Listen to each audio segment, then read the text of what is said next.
বিশ্বকাপে স্বাগতিক কানাডাকে 2-1 গোলে হারিয়ে বি গ্রুপ চ্যাম্পিয়ন হয়ে নকআউট পর্বে সুইজারল্যান্ড।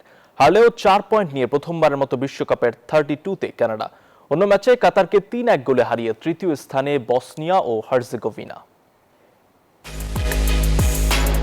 নকআউট পর্ব আগেই নিশ্চিত হয় দু দলের, তাই লড়াইটা ছিল গ্রুপ চ্যাম্পিয়ন হওয়ার। সব সমীকরণ ছাপিয়ে কানাডাকে হারিয়ে গ্রুপ সেরা হয়ে নকআউট পর্বে সুইজারল্যান্ড। ভ্যাঙ্কুভারে ম্যাচের শুরুতেই লড়াইটা ছিল বেশ জমজমাট, তবে প্রথমার্ধে ছিল সুইসদের আধিপত্য। 70% বল দখলে রেখে কানাডার ডিফেন্সে কাঁপন ধরান রুবেন রেমোরা। যদিও অন টার্গেটে দুটি শট নিয়েও গোল নামক সোনার হরিণের দেখা পায়নি সুইজারল্যান্ড, ফলে গোল শূন্য সমতায় বিরতিতে যায় দুই দল। যুক্তরাষ্ট্রের 1 নম্বর জিম চেইন গোল্ড জিম এখন আবারও বাংলাদেশে। বসুন্ধরা আবাসিক এলাকা ও বসুন্ধরা সিটি শপিং মলে।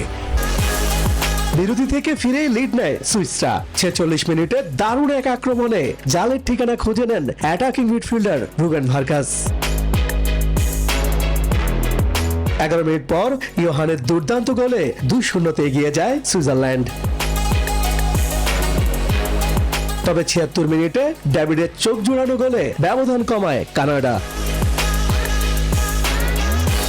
ম্যাচের ইনজুরি টাইমে অ্যালিস্টার জনসনের head Swiss goalkeeper Gregor Kobel রুখে দিলে আর সমতায় ফেরা হয়নি কানাডার। বিজয় উল্লাসে মাতে সুইজারল্যান্ড।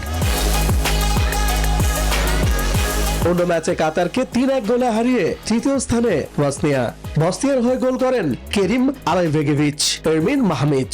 অন্যটি ছিল ওন গোল। এ জয় 4 পয়েন্ট নিয়ে বি গ্রুপের তৃতীয় স্থানে Bosnia Herzegovina. Istiaque Dipu, news 24।